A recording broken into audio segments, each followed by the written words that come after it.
Hao est un élève de niveau 3, tout en bas de sa classe. À cause de sa faiblesse, il est constamment harcelé par ses camarades, qui sont, eux, au niveau 4 et 5. Pourtant, lorsqu'il est entré à l'académie, Hao était considéré comme un prodige par toute l'école.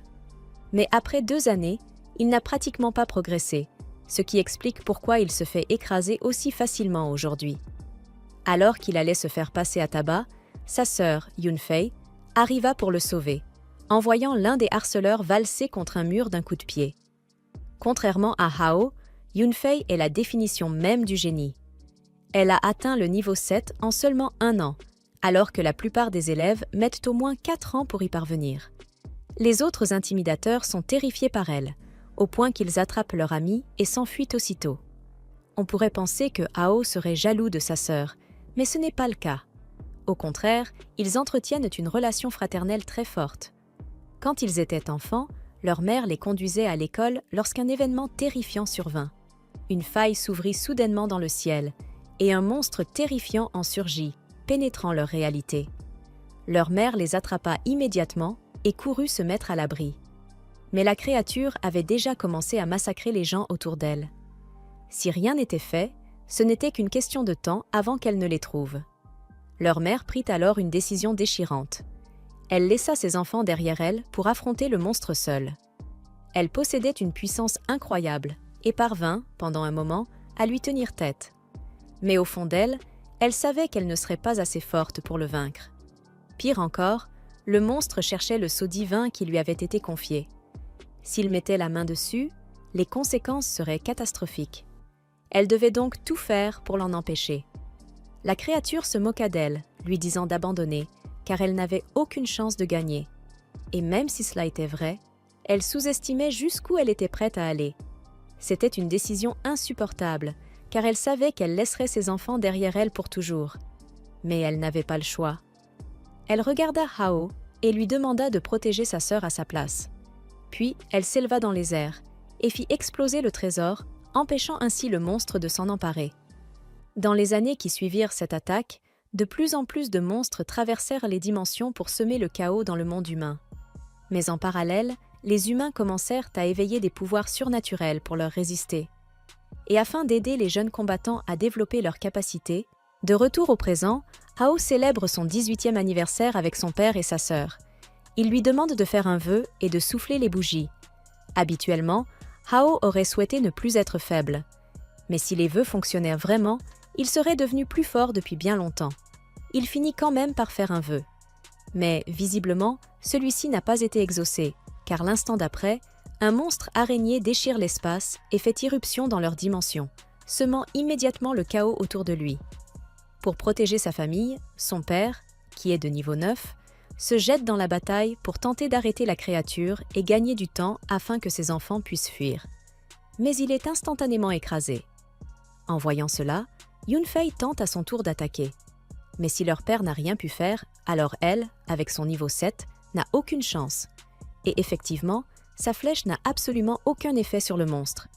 L'araignée riposte et électrocute Yunfei, prête à lui porter le coup fatal. Mais juste avant, Hao surgit et s'interpose, attrapant la patte du monstre. Yunfei lui crie de s'écarter, car il n'est pas assez fort pour affronter cette chose. Hao le sait parfaitement, mais il refuse de rester là à regarder sa famille se faire massacrer. Il leur ordonne de fuir tant qu'ils le peuvent encore. Malheureusement, aussi courageux soit-il, il reste faible. L'araignée le transperce sans effort en plein cœur, puis se prépare à en finir avec les autres. Hao tente malgré tout de retenir la patte du monstre pour le ralentir, ne serait-ce qu'un instant. Mais la créature le rejette sans même y penser, refusant de perdre plus de temps avec un insignifiant niveau 3. Alors que son corps s'écrase au sol, Hao est envahi par le désespoir. Il n'arrive pas à croire qu'il va mourir ainsi. Lui qui avait encore tant de choses à accomplir. Mais au moment où la mort semblait inévitable, il éveille soudainement le système du roi de la gloire. En un instant, une puissance inimaginable envahit son corps. Il ne comprend pas ce qui se passe, mais utilise cette nouvelle force pour repousser le monstre. Cette fois, il tient bon. L'araignée réalise alors qu'elle l'a gravement sous-estimé. Elle décide enfin de se battre sérieusement. Ses yeux démoniaques s'ouvrent. et elle commence à absorber l'énergie des humains autour d'elle. Les monstres comme l'araignée ont la capacité de gagner des niveaux en plein combat en absorbant l'énergie de leurs victimes. Elle utilise alors cette énergie pour lancer une attaque dévastatrice sur Hao, le projetant au sol et le laissant complètement inconscient. L'araignée s'apprête à lui porter le coup fatal.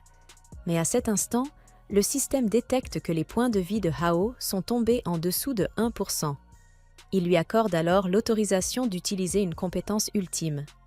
Dès son activation, Hao libère une puissance écrasante et réduit l'araignée en cendres grâce à une force de feu démesurée. Mais quelques secondes plus tard, il s'effondre à son tour. Plus tard, Hao se réveille dans un espace étrange. Une voix résonne autour de lui annonçant que le système divin a enfin été activé. Parmi ses nombreuses fonctions, la liste d'attributs de l'empereur cramoisi a été liée avec succès.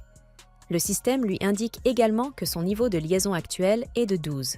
Hao ressent un certain soulagement. Toutes ces années d'entraînement n'ont donc pas été vaines. Mais lorsqu'il tente de vérifier son niveau réel, la déception le frappe. Il est toujours au niveau 3. Le système lui explique alors que son niveau de liaison est visible publiquement, mais qu'il n'a aucune raison de s'inquiéter, car en réalité, sa puissance correspond bien à celle d'un niveau 12. En entendant cela, Hao esquisse un sourire. Cela signifie qu'à partir de maintenant, il peut enfin reprendre le contrôle de sa vie. De retour dans le monde réel, Yunfei a emmené Hao et leur père à l'hôpital pour recevoir des soins. Mais l'état de leur père est bien plus grave. S'il ne reçoit pas un traitement rapidement, il risque de mourir. Malheureusement, le médecin refuse de les soigner. Il les considère comme des gens sans argent, incapables de payer leurs frais médicaux. À ses yeux, cela ne vaut pas la peine de les traiter. Yunfei le supplie de reconsidérer sa décision. Mais le médecin la repousse brutalement et lui ordonne de quitter l'hôpital. C'est alors que Hao apparaît et rattrape Yunfei juste à temps pour l'empêcher de tomber. En le voyant debout, elle lui demande s'il va bien, toujours inquiète pour lui. Mais Hao est en parfaite santé. Il lui répond calmement qu'il va s'occuper de tout. Le médecin, choqué de le voir déjà rétabli sans traitement, ne comprend pas ce qui se passe. Mais Hao ne lui laisse pas le temps de poser des questions. Il s'avance vers lui, sort une gemme magique récupérée sur le monstre araignée et déclare qu'il paiera les frais médicaux de son père. Le médecin reste bouche bée.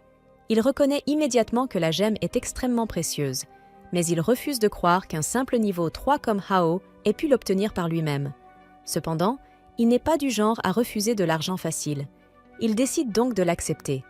Mais au moment où il la saisit, sa main s'embrase soudainement. C'était la manière de Hao de lui faire payer ce qu'il avait fait à Yunfei quelques instants plus tôt.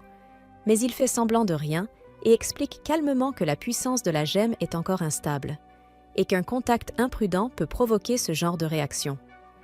Le médecin, humilié, crie sur ses subordonnés pour qu'ils reprennent le travail. Puis il se tourne vers Hao et déclare que la gemme ne vaut qu'environ 200 000 yuan. Or, le traitement de son père coûtera 500 000 yuan. Il manque donc encore une grosse somme. Hao promet qu'il trouvera le reste s'il obtient un peu de temps.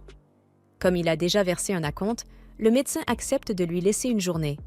Mais il précise clairement que s'il dépasse ce délai, son père sera expulsé de l'hôpital. Une fois le médecin parti, Yunfei demande à Hao s'il a un plan. Gagner 500 000 yuan en une seule journée relève presque de l'impossible. Mais Hao a déjà tout prévu. Il lui explique qu'un tournoi aura lieu à l'académie le lendemain et que la récompense est énorme. S'ils gagnent, ils pourront payer les frais médicaux sans aucun problème. Yunfei, enthousiaste, propose immédiatement d'y participer elle aussi. Mais Hao lui rappelle que ses blessures ne sont pas encore guéries. Elle doit se reposer et lui faire confiance. S'il dit qu'il peut le faire, alors elle croit en lui sans hésiter. Cependant, dans l'ombre, le médecin passe un appel à son supérieur. Il lui conseille de modifier leur plan, car un individu suspect, doté d'une puissance inhabituelle, vient d'apparaître. Le lendemain matin, à l'académie, le tournoi est sur le point de commencer. Grâce à un sponsor de dernière minute particulièrement généreux, le groupe Amo, la récompense totale a été portée à 1 million de yuan. En tant qu'invité d'honneur, l'aînée du groupe, Mokre, est présente pour assister à la compétition. Elle annonce même que le groupe accueillera avec plaisir tout talent exceptionnel. À cette annonce, tous les étudiants s'enthousiasment. Rejoindre le groupe Amo est considéré comme l'un des plus grands honneurs. Mais lorsque le lieu de l'épreuve est révélé, l'ambiance change brutalement. L'arène sera une forêt des ombres, où les ennemis varient du niveau 5 jusqu'au niveau 15. Le boss de cette dimension est un Tran des ombres de niveau 15. Les participants peuvent gagner des points en éliminant des monstres, mais aussi en éliminant leurs propres camarades. Autrement dit, le système les pousse clairement à s'entretuer. Les étudiants commencent à protester, jugeant les règles inutilement cruelles. Et ils n'ont pas tort. Mais la réponse de Mokr est simple. Elle s'en moque complètement. Et ce n'est pas pour faire de l'effet. Elle ne se soucie réellement pas de savoir s'ils survivront ou non. Dans ce monde, seule la force compte. Si vous n'êtes pas assez fort pour survivre, alors vous ne valez rien à ses yeux. Face à ces conditions, la plupart des étudiants hésitent à franchir le portail. Mais Hao, lui, n'hésite pas une seule seconde. Il s'avance et entre directement. Les brutes qui ont l'habitude de le harceler le voient agir avec autant d'assurance. Refusant de passer pour des lâches, ils le suivent à leur tour. Puis, peu à peu, d'autres étudiants rassemblent leur courage et entrent également. Pendant ce temps, Mokr consulte la fiche de Hao. Elle semble intriguée. Elle a entendu dire que c'était lui qui avait vaincu l'araignée démoniaque la veille. Dans la forêt des ombres, Hao commence par éliminer de petites araignées. Mais ces créatures ne lui rapportent presque aucune expérience. Il décide donc de chercher des proies plus puissantes. Pour cela, il suit un groupe d'araignées, espérant qu'elles le mèneront jusqu'à leur nid. Mais en chemin, il entend la voix d'une fille appelant à l'aide. Il se dirige vers le son et découvre une de ses camarades piégée dans une toile d'araignée. En le voyant, elle est immédiatement soulagée. Elle le supplie de la sauver. La plupart des étudiants étant entrés en groupe, Hao reste méfiant. Craignant un piège, il lui demande ce qui est arrivé à son équipe. Elle lui explique que ses coéquipiers l'ont abandonnée après qu'elle ait été capturée. Elle insiste. Sans aide, elle va mourir. Touché par sa détresse, Hao accepte de l'aider. Mais il lui demande de rester silencieuse. Car attirer des monstres serait une très mauvaise idée. Il commence alors à brûler les toiles pour la libérer. Mais une fois libérée, elle chute vers le sol. Hao se précipite pour la rattraper. Mais soudain, une seconde toile surgit et l'attrape à son tour. Il se retrouve suspendu, coincé de manière plutôt embarrassante, le visage enfoui entre les cuisses de la jeune fille. En réalité, tout cela faisait partie du plan du monstre. L'araignée savait que si elle laissait une proie vivante dans son piège, quelqu'un viendrait forcément la sauver. Et ainsi, elle pourrait capturer 2 humains pour le prix d'un. Cependant, Hao n'a aucune intention de finir comme nourriture pour araignées. Il brûle rapidement les toiles pour se libérer. Mais lui et Ruan restent encore coincés l'un contre l'autre. Il doit donc trouver une solution. À cet instant, l'araignée lance une pluie d'attaques empoisonnées. Chaque projectile est mortel au moindre contact. Heureusement, juste avant qu'il ne touche Hao, Ruan parvient à mordre les fils de la toile. Dès que ses bras sont libérés, Hao peut enfin riposter. Et il repousse facilement le monstre. Ruan est stupéfaite. Elle n'avait aucune idée que Hao était aussi puissant. Ayant maîtrisé la technique de la tempête cramoisie, Hao sait que cette araignée ne représente aucune menace pour lui. Mais son poison reste dangereux. Alors, lorsqu'elle attaque, il esquive rapidement. L'araignée continue de tirer sans relâche. Mais Hao est désormais 10 fois plus rapide et plus fort qu'avant. Il tranche chaque attaque avec aisance, jusqu'à se rapprocher suffisamment pour porter le coup final. Une fois le monstre vaincu, Hao s'approche du cadavre. Il récupère l'un de ses crocs. À cet instant, le système intervient et transforme le croc en un objet toxique puissant, utilisable 3 fois. Hao est surpris.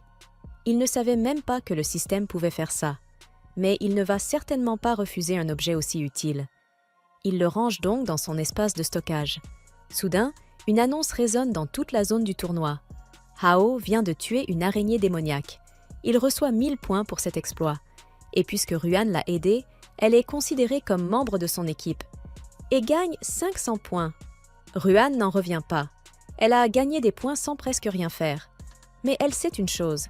Si Hao l'abandonne, le prochain monstre qu'elle croisera la tuera sans hésiter. Alors, une fois le combat terminé, elle commence à le complimenter. Elle espère qu'en le flattant, il acceptera de la garder à ses côtés. Mais Hao n'est pas du genre à tomber dans ce piège. Cela dit, une soigneuse comme elle pourrait lui être utile. Il accepte donc qu'elle l'accompagne.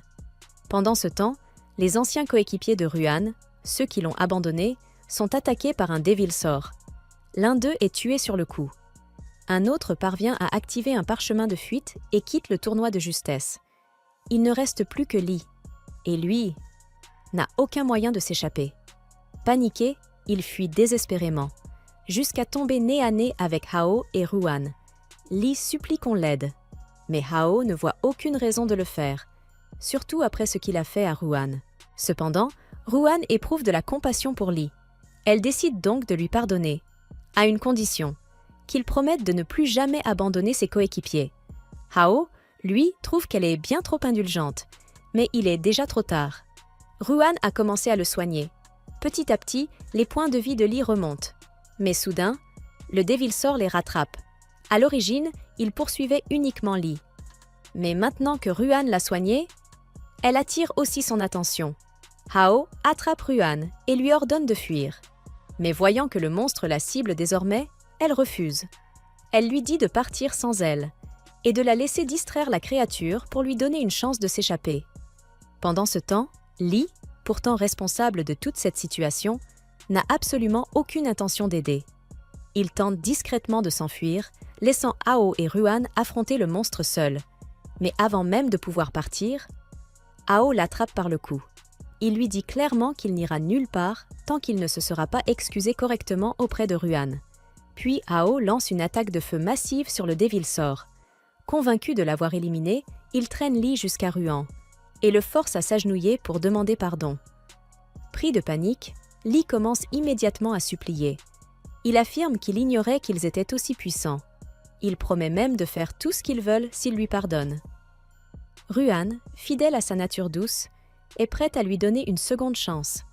Mais au moment où elle baisse sa garde, Lee sort une dague et se jette sur elle, prêt à la tuer, dans un acte de vengeance pour l'humiliation subie. Mais avant qu'il ne puisse agir, Hao intervient.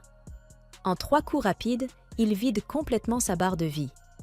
Techniquement, Lee est encore en vie. Mais selon les règles du jeu, ses points tombent à 0. Tous ses points sont transférés à Hao et il est expulsé de la compétition. Ruan s'excuse auprès de Hao. Elle regrette d'avoir été aussi naïve. Mais Hao secoue la tête. Ce n'est pas de sa faute. Elle a simplement trop fait confiance à quelqu'un. Et cela ne mérite pas des excuses. Cependant, il lui donne un conseil. À partir de maintenant, elle ne devrait accorder sa confiance qu'à ceux qui en sont réellement dignes. Mais à cet instant, le Devil Saur réapparaît, comme surgissant de nulle part. L'attaque précédente de Hao n'avait pas suffi à le tuer. Hao active ses pouvoirs et fonce sur le monstre, enchaînant les coups d'épée jusqu'à ce qu'il s'effondre finalement au sol. Ruan demande alors si le Devil Saur est enfin vaincu, mais Hao lui explique qu'il est toujours en vie, car ces créatures possèdent une grande résistance naturelle à la magie de feu. Pour en finir définitivement, ils doivent soit le tuer, soit trouver un moyen d'apaiser sa colère. Hao propose alors de tenter de l'apprivoiser à l'aide d'un sort d'apaisement. Comme Ruan est une soigneuse, elle accepte immédiatement de lancer le sort, mais un problème subsiste. Pour que cela fonctionne, les points de vie du Devil Saur doivent descendre en dessous de 20%, et cela risque d'être compliqué, surtout qu'il est déjà en train de se relever. Le monstre lance une attaque, et Hao la bloque instinctivement pour protéger Ruan. Une fois sûr qu'elle est en sécurité, il repart à l'assaut. Il utilise un sort de haut niveau, Infernal Realm, pour piéger le Devil Saur, puis l'attaque à l'épée. Son premier coup inflige de lourds dégâts, mais ce n'est toujours pas suffisant. Il attrape alors la créature par la queue et la projette violemment contre un mur infernal. Peu à peu, la barre de vie du monstre diminue. Mais soudain, celui-ci libère une explosion terrifiante qui projette Hao à plusieurs mètres. Comprenant qu'il ne tiendra pas longtemps à ce rythme, il demande à Ruan si elle est prête. Dès qu'elle lui donne le signal, il porte un dernier coup décisif qui fait passer les points de vie du Devil Saur dans le rouge. Toutes les conditions sont enfin réunies. Ruan commence alors son sort, libérant un puissant rayon de magie curative en direction du monstre. Lorsque la poussière retombe, il ne reste plus qu'un adorable petit dragon. Au début, Hao pense qu'ils ont raté le sort, mais Ruan le rassure. Tout s'est déroulé correctement. C'est simplement la forme originelle du Devil Saur, désormais apaisé et inoffensif. Soulagé que tout soit terminé, Hao propose de l'éliminer maintenant qu'il est affaibli afin de gagner des points et poursuivre leur mission. Mais à peine le dragon entend-il cela qu'il panique et court se réfugier auprès de Ruan, implorant sa protection. Ruan demande à Hao d'attendre. Elle trouve le petit dragon trop mignon et refuse de le voir mourir. Elle ajoute même qu'il leur a proposé une récompense précieuse en échange de sa vie. Hao est surpris qu'elle comprenne ce que dit la créature, mais cela ne l'intéresse pas vraiment. Selon lui, rien de ce que le dragon pourrait offrir ne vaudrait 1 million. Il pense donc qu'il serait plus judicieux de viser directement le prix de la première place. Le petit dragon recule, terrifié, alors que Hao s'apprête à lui trancher la tête. Mais au dernier instant, il s'arrête. Il n'a tout simplement pas le cœur de tuer une créature sans défense, sans raison valable. Il se contente donc de le renvoyer dans la forêt en lui ordonnant de disparaître. À sa grande surprise, il reçoit tout de même des points pour avoir apprivoisé la créature. Curieux, Hao vérifie ensuite auprès du système s'il a également gagné de l'expérience. Et effectivement, il reçoit 50 000 points d'expérience pour ce combat, portant son total à 75 000 points. Il demande alors s'il peut débloquer de nouvelles compétences. Le système lui en propose 3 de base, toutes accessibles avec ses points actuels. Après les avoir examinées, une attire particulièrement son attention, l'œil de vérité.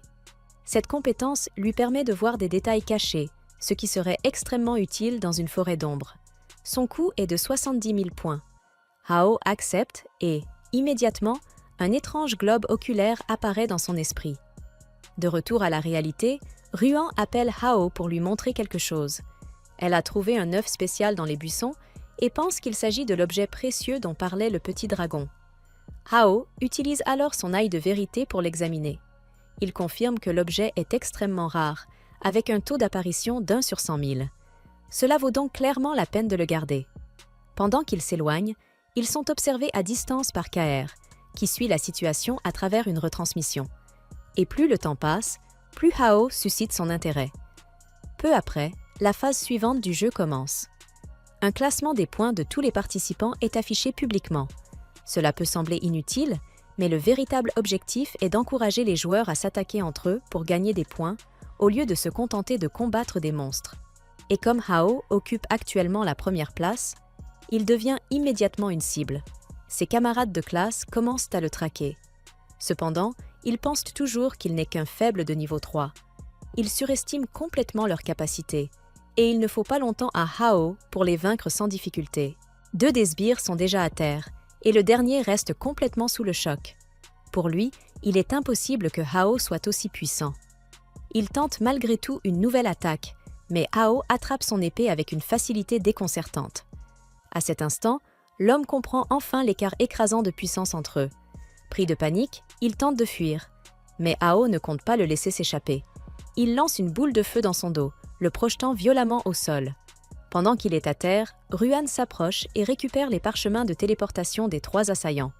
Puis, sans hésiter, elle les active, les expulsant de force hors de la forêt. Les 3 sont ainsi disqualifiés et Hao récupère leurs points en tant que vainqueur. Hao utilise ensuite l'œil de vérité pour analyser la zone. Dès qu'il localise l'arbre de l'ombre, il demande à Ruan de se dépêcher, souhaitant terminer la mission au plus vite. Cependant, Ruan remarque que 2 personnes approchent, Zhang et Luo. Elle craint qu'ils ne causent des problèmes, mais Hao, lui, reste parfaitement calme. Pour lui, peu importe ce qui arrive, il peut tout gérer. Il prend la main de Ruan et lui ordonne de courir. Il sprinte sans s'arrêter jusqu'à atteindre l'arbre de l'ombre et son antre. Ruan lui demande s'il compte affronter le boss immédiatement. Mais au lieu de cela, Hao active une compétence de camouflage et se cache avec elle dans les arbres. Il révèle alors son plan. Sachant que Luo et les autres les poursuivent, il compte les piéger en les forçant à affronter l'arbre de l'ombre sans préparation, pendant que lui observe tranquillement la scène. Quelques minutes plus tard, Luo et son groupe arrivent, prêts à se battre. Ils sont confus. Selon le système, Hao devrait être ici. Mais il est introuvable. Soudain, le sol se met à trembler violemment. Ruan manque de tomber de l'arbre, mais Hao la retient juste à temps. Une fois stabilisée, elle lui demande ce qu'il se passe. Hao lui explique que ce n'est qu'un effet secondaire. L'arbre de l'ombre est en train de se préparer au combat. Lorsque la créature apparaît, La panique s'empare du groupe. Ils ne s'attendaient pas à affronter le boss final aussi brusquement. Mais Luo, en tant que chef, leur ordonne de se ressaisir et fonce à l'attaque. Sachant qu'il ne peut pas le vaincre seul, il donne rapidement des ordres. Les mages doivent utiliser toute leur magie de feu, car c'est la faiblesse du monstre. Quant aux soigneurs, ils doivent soigner au maximum, car Luo s'apprête à affronter la créature au corps à corps. Ruan est impressionné par la coordination de Luo et de son équipe. Ils parviennent réellement à infliger des dégâts au Truand, et à ce rythme, il semble que sa défaite ne soit qu'une question de temps. Cependant, Hao la met en garde. Le Truand est un monstre de niveau 15, et même s'il paraît facile à vaincre, ce genre d'ennemi cache souvent bien des surprises. Soudain, alors que Luo s'apprête à porter un nouveau coup, il remarque que son attaque n'inflige absolument aucun dégât. Un instant plus tard, il comprend pourquoi. Le Truand vient d'entrer dans sa deuxième phase. Personne ne connaît cette phase, et l'incertitude fait renaître la panique dans le groupe. Luo envisage même de battre en retraite. Mais trop tard. Le Truand enfonce ses racines dans le sol, et aussitôt, de nombreux monstres surgissent tout autour d'eux. Ces petites créatures arboricoles sont de niveau 7. Elles ne sont pas aussi puissantes que le boss, mais leur nombre est terrifiant. Pris de panique, plusieurs combattants tentent de fuir, mais ils sont rapidement encerclés par encore plus de monstres. Ils sont désormais piégés. En observant la scène, Ruan commence à s'inquiéter. Si cela continue, quelqu'un risque vraiment de mourir. Hao partage son inquiétude. Même s'il déteste Luo pour l'avoir maltraité auparavant, il ne peut pas rester là à regarder quelqu'un se faire massacrer. Sans hésiter, il saute de l'arbre et invoque son épée, déchaînant des flammes sur le Truand. Les monstres commencent à brûler, et Hao atterrit devant le groupe, son épée pointée vers eux. Certains combattants comprennent immédiatement que la situation est désespérée. Ils sortent leur parchemin de fuite et abandonnent sur le champ. Hao donne une dernière chance aux autres de faire de même, mais Luo et ses alliés restent obstinés. Ils refusent donc de reculer. Hao, de son côté, est prêt à leur donner la correction qu'ils méritent. Mais soudain, plusieurs branches du tronc surgissent et les attrapent. Hao parvient à esquiver en bondissant en arrière, mais les autres n'ont pas cette chance.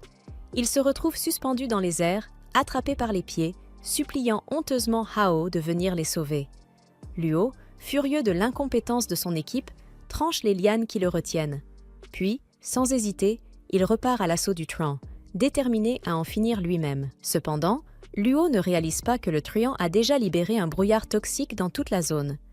L'inhaler provoque de puissantes hallucinations.